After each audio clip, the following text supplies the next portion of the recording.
Bonjour. Bonjour, bienvenue dans cette interview vocale du samedi. Donc la semaine dernière nous avons parlé des chasse-neige, aujourd'hui on va parler des idées de service pour les trains de nuit et la mobilisation des trains de nuit. Regardez la description, c'est un copier-coller de Oui au train de nuit. Vous pouvez aller retrouver ce collectif sur internet. Je mettrai peut-être un petit lien vers une revue de presse qui a été faite pour eux. À ce jour, je suis avec quelqu'un qui a déjà utilisé le service train de nuit, donc elle va nous raconter son expérience à bord. Alors, le train de nuit, c'était de quel...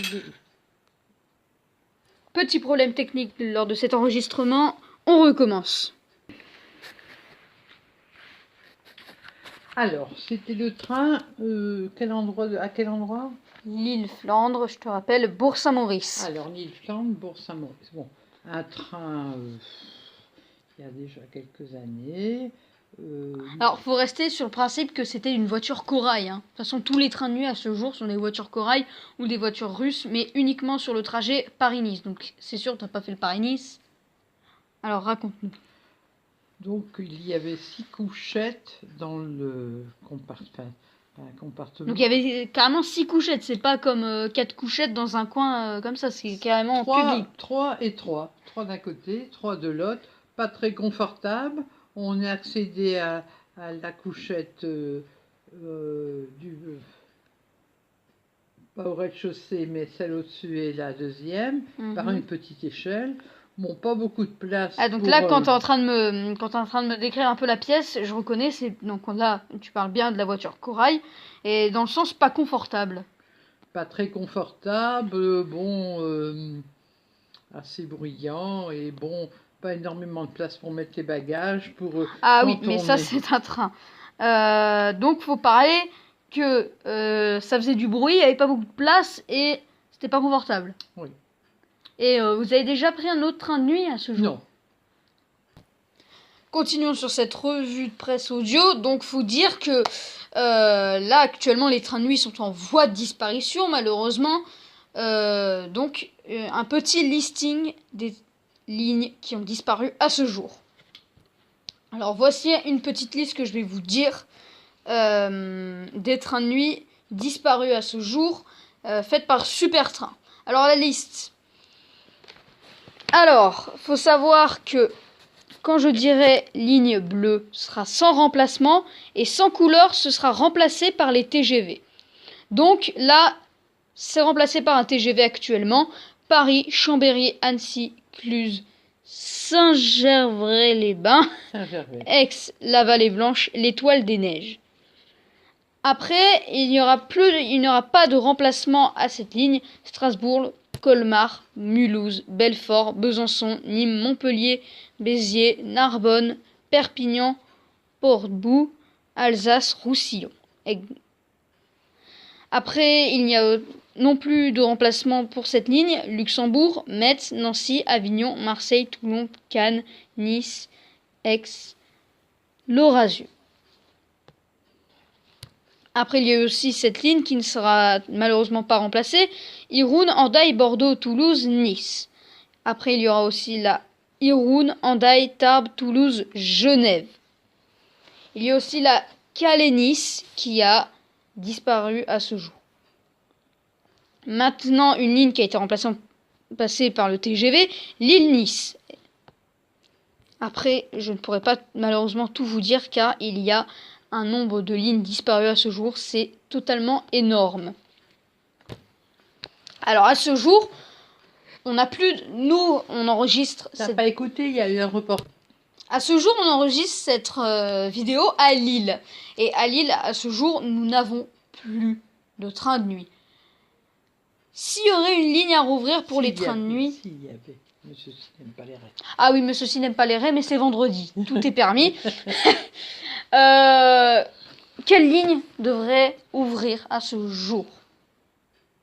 Une ligne qui serait rentable.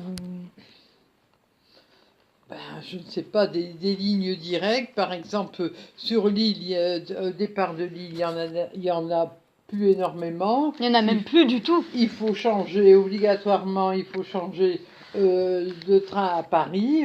C'est compliqué, changer de gare. Enfin bref, on est en train de ce qui fonctionnait bien, on est On est en train de casser le réseau pour eux. Ouais.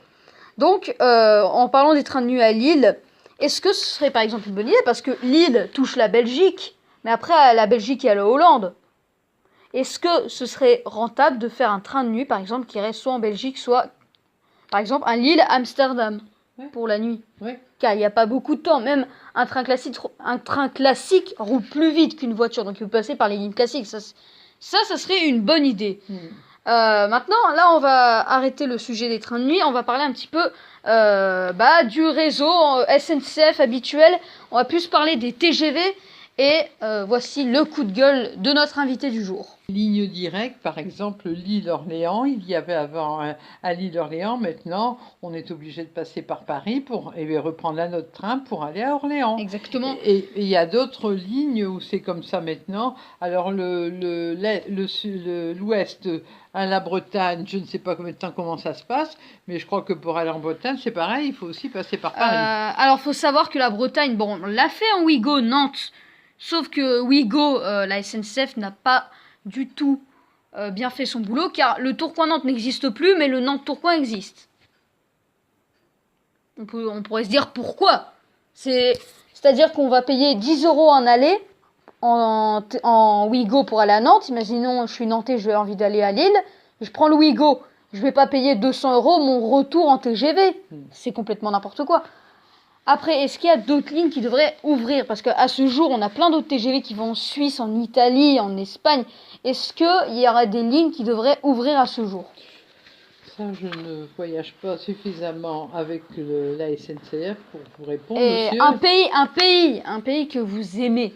Vous aimeriez aller faire, mais vous n'avez pas envie d'aller en voiture, vous avez envie d'aller en train. L'Espagne. L'Espagne.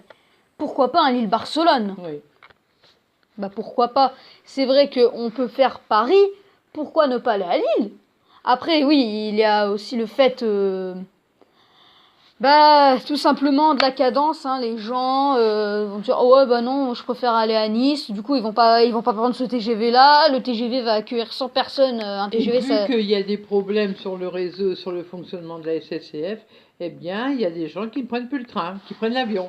Et voilà. C'est surtout aussi ça. La SNCF fait grande concurrence sur le Paris-Bordeaux en avion. C'est exactement pour ça que maintenant, ils ont sorti la nouvelle LGV Si. Et maintenant, j'aimerais vous parler des grèves SNCF. Qu'est-ce que vous avez à dire à ce jour sur les grèves SNCF? Il y en a sans arrêt.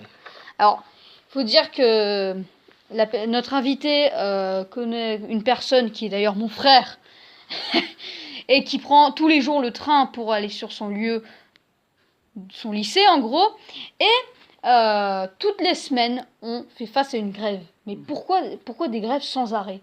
Quel est votre sentiment par rapport à toutes ces grèves? Chaque semaine une grève et ça perturbe le réseau. Ça perturbe surtout les gens qui vont travailler ou les étudiants qui doivent aller à l'école, c'est tout. Il y a un gros problème, on est bien d'accord. Il y a un gros problème, oui. Qu'est-ce qu'il faudrait faire pour arranger ça? Ça, je ne sais pas. Ça, c'est la SNCF qui doit essayer de voir tous ces problèmes et les régler. Très bien. Sur ce, c'est la fin de ce journal. Merci d'être venu écouter ce journal audio. Je vous dis à très bientôt. Pour samedi prochain, on se retrouvera avec Yanis. Et à très bientôt. Tout simplement, qu'est-ce qu'on dit en chaque fin de vidéo? Politesse. Merci beaucoup, monsieur. Et vous allez faire quoi après ce journal là? Je vais... Faut savoir que cette émission, elle est à 8h et là, il est quelle heure? Je vais prendre mon repas. Vous allez prendre votre repas à 18h20. C'est tout à fait logique. On se retrouve la semaine prochaine sur les sujets des opérateurs internationaux. À très bientôt.